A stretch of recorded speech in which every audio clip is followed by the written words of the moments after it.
मदद की गुहार इस मतलब की दुनिया में एक उम्मीद छोड़ जाती है। हमारी आज की भी कहानी कुछ इस ही घटना पे आधारित है। टूनी चिड़िया उस जंगल में नई आई थी। वो अंडे देने वाली थी और उसे समझ नहीं आ रहा था कि वो कोई सुरक्षित जगह कैसे ढूंढे। वो बहुत परेशान थी। वैसे ही उसे कालू कौवा दिखाई देता है। वो उसके पास जाती है। कौवे भैया, क्या आप मुझे बता सकते हैं इस जंगल में सबसे सुरक्षित जगह कौन सी है? वो क्या है ना, मेरे अंडे होने वाले हैं। चिड़िया बहन, इस जंगल में एक चालाक चील रहती है। वो तो पक्षियों के अंडों की तलाश में रहती है।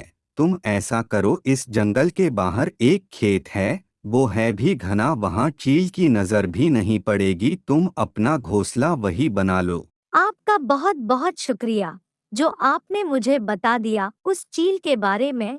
मेरे तो पहले अंडे हैं और मैं तो अपने अंडों के लिए बहुत परेशान हूँ। शुक्रिया कहने की कोई जरूरत नहीं है तुम्हें, यह तो मेरा फर्ज था। फिर टूनी चिड़िया उस खेत की तरफ चली जाती है। वह खेत बहुत घना था। चिड़िया सारा दिन काम करती है और अपना घोंसला बना लेती है। शुक्र है मेरा घोंसला बन गया है। मेरे अंडे यहाँ पर सुरक्षित रहेंगे। और फिर अगले दिन टोनी चिड़िया अंडे दे देती है। वो बहुत खुश थी।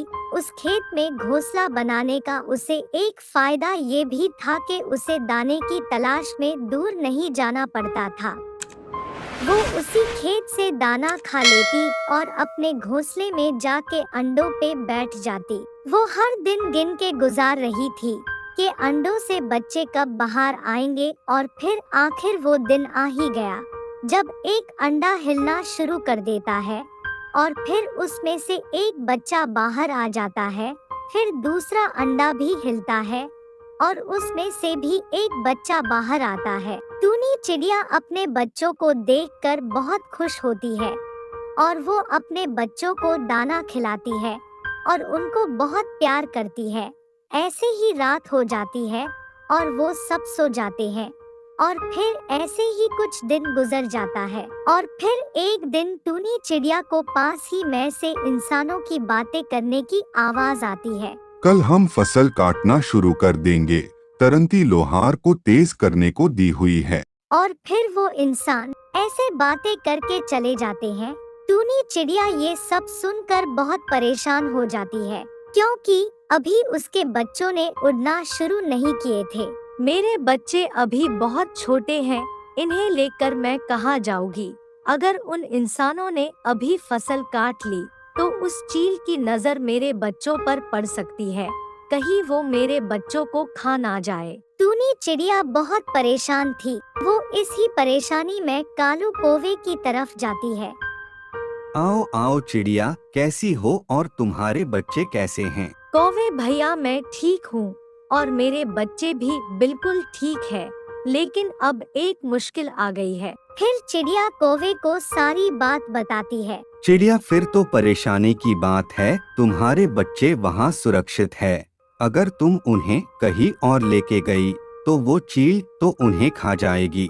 वैसे मेरे माइंड में एक बात आ रही है, हम क्यों ना उन इंसानों के पास जाए जिनकी ये फसल है और उनसे रिक्वेस्ट करते हैं कि वो कुछ रोज अपनी फसल ना काटे। फिर चिड़िया और कौवा इंसानों से मिलने जाते हैं। कौवे भैया, ये ही है वो इंसान जो फसल काटने की बातें कर रहे थे। रुको, मैं जाकर बात करता हूँ उससे।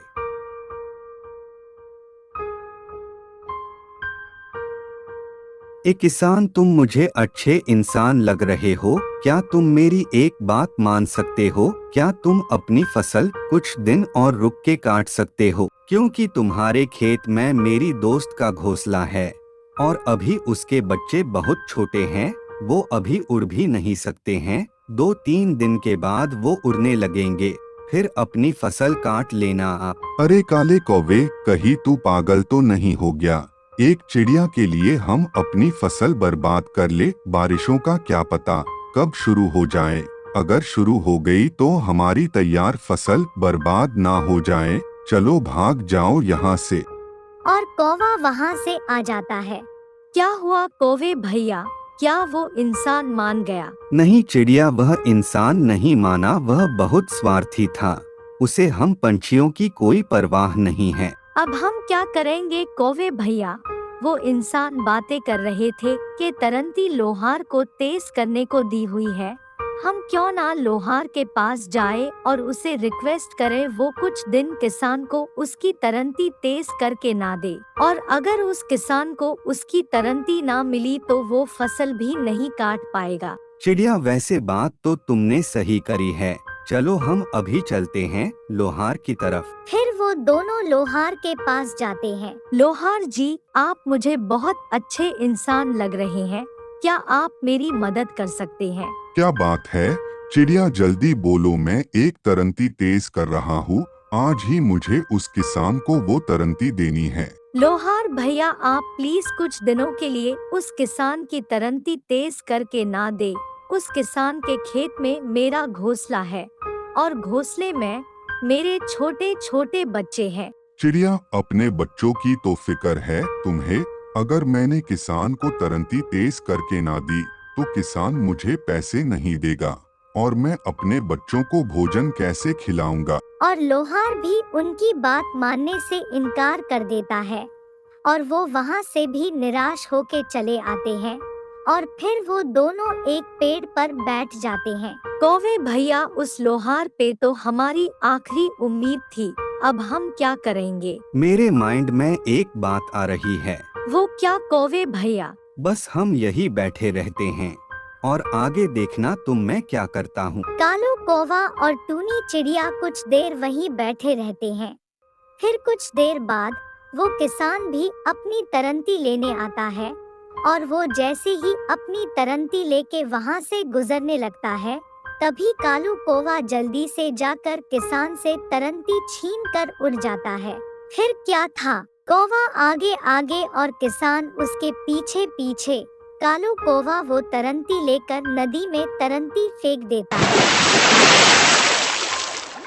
मतलबी इंसान, अब काटो जाके फसल। और किसान कौवे की चालाकी पर हैरान रह जाता है। अब तो तरंती बनने में 2-4 दिन तो लग ही जाने थे। कालू कौवा वापस आ जाता है और फिर टूनी चिड़िया से कहता है, चिड़िया, जब घी सीधी उंगली से न निकले तो उंगली टेढ़ी करनी पड़ती है। फिर ऐसे ही 3 दिन गुजर जाती है और अब टूनी चिड़िया के बच्चों ने उड़ना शुरू कर दिया था और टूनी चिड़िया अपने बच्चों को लेकर खेत छोड़कर चली जाती है।